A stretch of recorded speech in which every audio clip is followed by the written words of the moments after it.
High cutie pie আর্মিরা, তোমরা সবাই কেমন আছো? আশা করি তোমরা খুব ভালো আছো। তোমাদের সবাইকে ওয়েলকাম টু কুক বেঙ্গল স্টোরিতে। গল্প স্টার্টিং এর আগে বলে দিতে চাই, এই গল্পগুলো শুধুমাত্র বিনোদন এন্টারটেইনমেন্ট পারপাসের জন্য বানানো হয়। এর মধ্যে বাস্তবের কোনো মিল নেই, সো এটাকে সিরিয়াসলি নেবে না। আর হ্যাঁ, এর মধ্যে কিন্তু কোনো কেপো ভাইরালকে ছোট করা হয় না। গাইস, একটা ছোট্ট কথা বলে দিই, এটা কিন্তু একটা ফেসবুক স্টোরি। তোমরা যদি অন্য কোনো আপু চ্যানেলে দেখে থাকো বা শুনে থাকো, তাহলে তোমরা এই ভিডিওটা স্কিপ করতে পারো। ওকে, তো বেশি কথা না বলে চলো ভিডিও স্টার্টিং করি। Let's start for the video.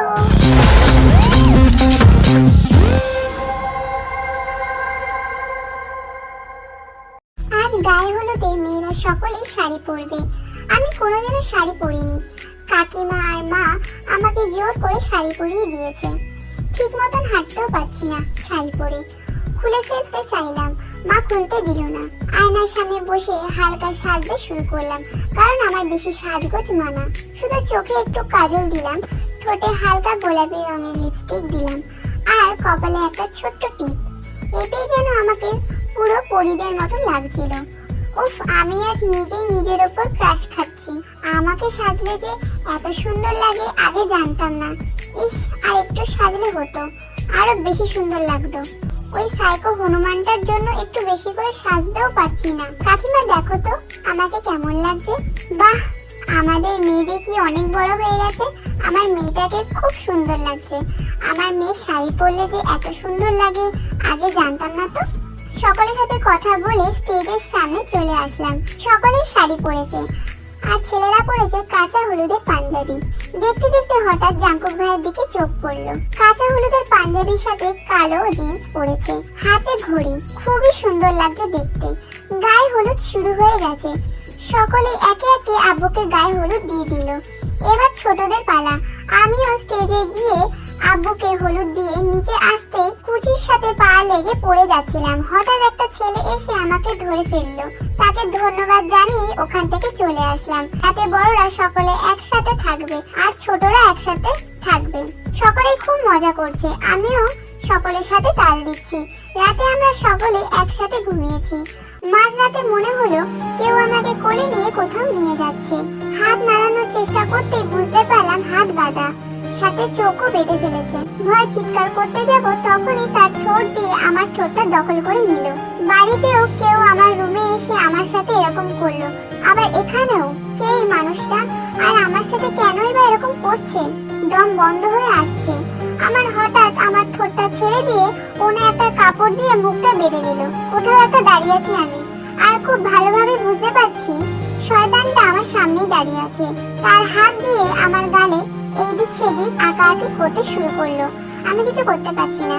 কেন এমন করছে আমার সাথে? কি করেছে আমি তার সাথে? আমার সম্মান নিয়ে এমন কেন করছে? ভাবতে ভাবতে সে আমার জামাটা সরিয়ে পেটে হাত বোলাতে শুরু করলো। এমন করতে করতে হঠাৎ হাত দিয়ে খামচে ধরলো। আমার জান মনে হয় এবার বেরিয়ে আসার উপক্রম হয়ে উঠেছে। ব্যথায় চোখ দিয়ে পানি পড়তে শুরু করলো। বুঝতে পারছি পেটের থেকে রক্ত পড়ছে, কারণ খুব জোরে খামচে ধরেছিল। খুব রাগ হচ্ছে, তাই পা দিয়ে সামনের দিকে দিলাম এক লাথি। কোথায় লাথিটা মেরেছি জানি না, তবে এইটুকু বুঝতে পারলাম লোকটা ব্যথা পেয়েছে। একটু খুশি খুশি লাগছিল। তখনই লোকটা আবার এসে আমার চুলের মাঝে হাত দিয়ে আমার ঠোঁট দুটো দখল করে নিল। একটু পরে ছেড়ে দিয়ে হাতের বাঁধনটা খুলে দিয়ে আগের মতনই হাতে একটা চিরকুট দিয়ে চলে গেল। চোখ খুলে দেখলাম আমি ফুবিদের বাসার ছাদে। পেট থেকে জামাটা সরিয়ে দেখলাম খুব বাজেভাবে কেটে গেছে, রক্ত পড়ছে। চোখ মুছে চিরকুটটা খুলে পড়তে শুরু করলাম। কে তোমাকে বলেছিলাম না সকল ছেলেদের কাছ থেকে দূরে থাকতে? কিন্তু না, তুমি আমার কথা শোনোনি। সেদিন সারা রাত জাঙ্কুকের সাথে তুমি ঘুমিয়েছো, কিছু বলিনি। ভেবেছিলাম বিয়ের বাড়ি থেকে এসে তোমাকে শাস্তি দেবো, কিন্তু তুমি কি করলে? শাড়ি পরে সং সেজে সকলের সামনে নিজের রূপটা দেখালে। শাড়ি পরে ছেলেদের গায়ে পড়তে খুব ভালো লাগে, তাই না? তাই ওই ছেলেটা তোমাকে বাঁচানোর বাহানায় তোমার শাড়ির নিচ দিয়ে পেটে ধরেছিল। কি করব বলো, আমি অসহায়। তাই ওই হারামি তোমার পেটে ধরবে আর আমি চুপ করে থাকবো? এটা কি করে হয় বলো? তাই পেটে আমার একটা ভালোবাসার স্পর্শ দিয়ে দিলাম। আশা করি এই ভুলটা আর কখনো হবে না। কোনো ছেলে যেন তোমাকে ধরার সাহস না দেখায়। ভালো থাকো, আর হ্যাঁ, তোমার ব্যাগে মলম আছে, পেটে লাগিয়ে নিও। আজ আব্বুর বিয়ে, চুপচাপ এক কোণায় বসে আছি আমি। কিছু ভালো লাগছে না। আমার সাথে কেন এমন হচ্ছে? এই কথাগুলো যদি বাইরে কেউ জানতে পারে যে রাতে আমার ঘরে কোনো ছেলে এসে আমার সাথে এমন করে, তাহলে তারা কোনো কথা চিন্তা না করে আমার নামের পাশে কোনো একটা খারাপ শব্দ জুড়ে দেবে। এত মানুষের ভিড়ও আজ আমি নিজেকে খুঁজে পাচ্ছি না। না চাইতেও মনটা বারবার ওই বাজে ছেলেটার কথাই মাথায় আসছে। সে কি চাইছে? সে কি চাইছে আমার চরিত্রের দাগ লাগুক? এমন হাজারো প্রশ্ন যখন আমার মাথায়, তখনই সকলে চিৎকার করে বলল, বর এসেছে, বর এসেছে। বরপক্ষের সকলে খাওয়া দাওয়া শেষ করে বিয়ে পড়ানো শুরু হলো।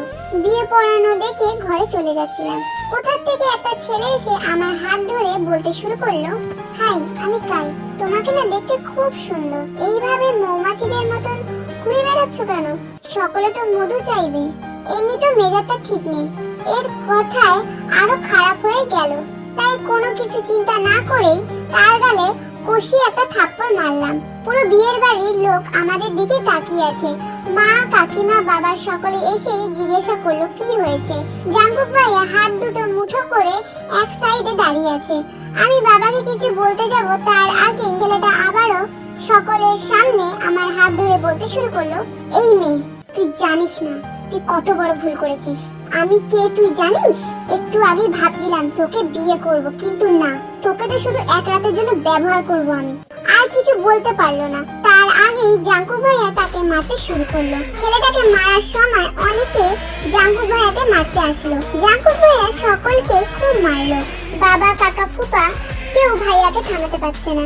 ডাইনিং রুমে বসে আছি, আমার কাকিমা ভাইয়ার হাতে ব্যান্ডেজ করে দিচ্ছে। হাত কেটে গেছে।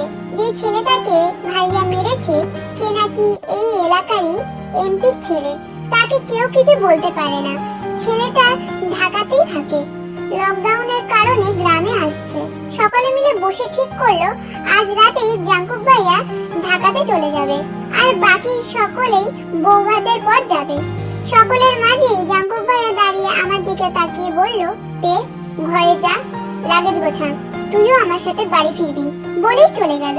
আমিও রুমে চলে আসলাম, কারণ আমি জানি, কারণ ও যে আমাকে এখানে আর এক মুহূর্ত থাকতে দেবে না সেটা আর কেউ না বুঝতে পারলেও আমাদের পরিবার খুব ভালো করে বুঝে গেছে। সকালের থেকে বিদায় নিয়ে বাড়ি চলে আসলাম। ঘরে গিয়ে ফ্রেশ হয়ে নে, আমি হোটেল থেকে খাবার আনছি, অনেক রাত হয়ে গেছে, এখন আর রান্না করতে হবে না বলেই চলে গেল। আমিও রুমে চলে আসলাম, খুব ক্লান্ত লাগছে, তাই ফ্রেশ হয়ে বিছানায় গাটা হেরিয়ে দিলাম। কখন যে ঘুমিয়ে গেছি বলতে পারবো না। জাঙ্কুক ভাইয়ের ডাকে ঘুম ভাঙলো।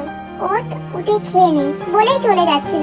আমি হাতটা ধরে বললাম, ভাইয়া তুমি খাবে না? না, ক্ষুধা নেই। আমি জানি জাঙ্কুক ভাইয়া যখন রেগে যায় তখন খাওয়া দাওয়া করে না, তাই জাঙ্কুক ভাইয়াকে জোর করে পাশে বসিয়ে খাইয়ে দিলাম আর নিজেও খেলাম। প্লেটটা রেখে যেই না জাঙ্কুক ভাইয়ের দিকে ঘুরে বসলাম, আচমকা জাঙ্কুক ভাইয়া আমাকে খুব শক্ত করে জড়িয়ে ধরে বলল, আজ থেকে বাইরে গেলে আমার সাথে যাবি, কোনো দরকার হলে আমাকে জানাবি, একা কোথাও যাবি না। বুঝতে পেরেছিস আমি কি বলছি? হ্যাঁ, এই প্রথমবার ভাইয়া আমাকে এইভাবে জড়িয়ে ধরে শান্ত গলায় কথা বলেছে। ভাইয়া তুমি কি কাঁদছো?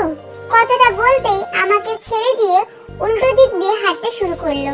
আমি অনেকবার ডাকলাম কিন্তু আমার কথা শুনলো না। এইভাবে কেটে গেল কিছুদিন। বাড়ির সকলে চলে এসেছে। আমি এখন বাড়ির বাইরে গেলে জাঙ্কুক ভাইয়ের সাথেই যেতে হয়, আমি একা কোথাও যেতে পারবো না, এটাই জাঙ্কুক ভাইয়ের কথা। আজ কলেজ থেকে বেরানোর সময় রাস্তার ওপারে ফুচকার দোকান দেখে ভাইয়াকে বললাম, ভাইয়া ফুচকা খাবো। ঠিক আছে, তুই এখানে দাঁড়া, আমি নিয়ে আসছি, বাড়ি গিয়ে খাবি, এখানে রাস্তায় দাঁড়িয়ে খাওয়াটা ঠিক না বলেই চলে গেল। এই যে ভাইয়া আমি এখানে।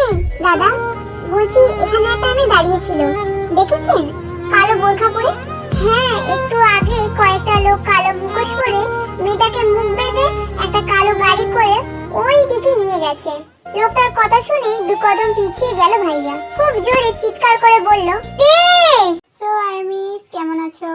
আশা করি ভালো আছো। তো আজকের পর্বগুলো তোমাদের কেমন লাগলো? এই দুটো পর্ব জানি অনেকে আমার উপর রাগ করে আছো, কারণ এত দিন পর আমি ভিডিও আপলোড করেছি। অনেকের মনে কোশ্চেন থাকতেই পারে, তো যারা আমার কমিউনিটি পোস্ট দেখো তারা অন্তত জানো, আর যারা দেখো না তাদের জন্য আজকে আমি বলে দিচ্ছি যে আমার পড়াশোনার চাপের কারণে আমি ভিডিও বানানোর টাইম পাচ্ছি না, সেই কারণে ভিডিও দিতে পারছি না।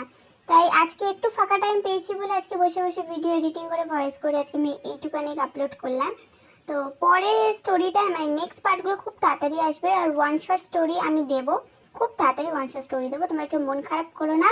আর বেশি বেশি করে লাইক করো, কমেন্ট করো, শেয়ার করো আর সাবস্ক্রাইব করো, আর অবশ্যই আমাকে বলবে এই ভিডিওটা কেমন লাগলো। তো আজকের জন্য টাটা, বাই বাই, সারাং ইউ।